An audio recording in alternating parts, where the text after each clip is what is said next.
Salut tout le monde, ici Jean-Yves Ponce, votre spécialiste de la mémoire et de la concentration depuis 2011. Bienvenue sur Potion de Vie, la chaîne qui booste votre cerveau, qui booste votre intelligence. Aujourd'hui, je voulais vous parler des deux ennemis de la motivation et de comment les combattre. Donc deux façons de rester motivé sur le long terme. Jingle.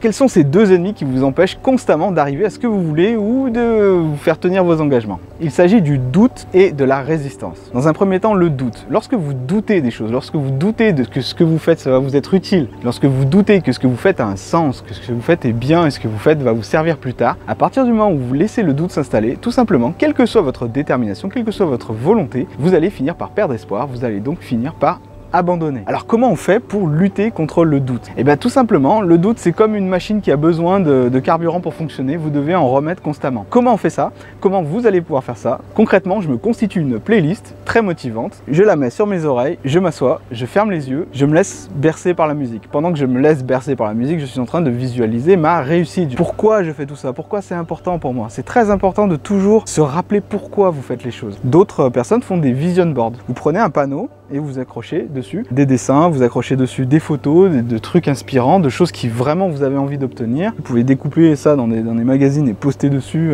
sur votre tableau. Vous pouvez le faire de façon numérique même, vous n'avez même pas besoin d'avoir ça de façon physique chez vous. Même si je vous recommande de carrément vous en créer un de façon manuelle, c'est toujours plus impressionnant, plus fort. C'est une autre façon de rester motivé. Enfin, si vous n'avez pas envie de vous lancer dans tout ça, de vous constituer des playlists, si vous n'êtes pas trop musique et que vous n'avez pas envie de faire de l'artisanat, vous pouvez intérieurement, chaque jour, en vous levant de façon très rituelle, vous rappeler quels objectifs vous avez envie de réaliser et comment vous voulez l'obtenir. Le deuxième ennemi, c'est la résistance. C'est quoi cette résistance? C'est quelque chose qui se lève avec vous le matin et qui se couche avec vous le soir. La résistance, elle peut être matérialisée par la peur de réussir, la peur de l'échec, la peur de ne pas être à la hauteur, la peur d'être imparfait. Tout ça, ça vous provoque une résistance qui fait qu'à chaque fois que vous sentez que vous devez agir, que vous devez passer à l'action, vous prenez peur, vous avez comme une petite résistance qui vous empêche de passer à l'action et finalement vous remettez à plus tard. Alors comment on fait pour vaincre ça? On l'appelle aussi la procrastination. Moi j'aime bien l'appeler une sorte de résistance parce que vous pouvez la vaincre. Donc comment on fait pour vaincre la résistance? Tout simplement, il faut que vous utilisiez ce que j'appelle l'auto-observation. Alors c'est quoi ce mot encore? Tu me parles de résistance, tu me parles d'auto-observation. L'auto-observation, c'est le fait de s'observer soi-même. Quand vous regardez un film, vous observez les héros. Et bien là le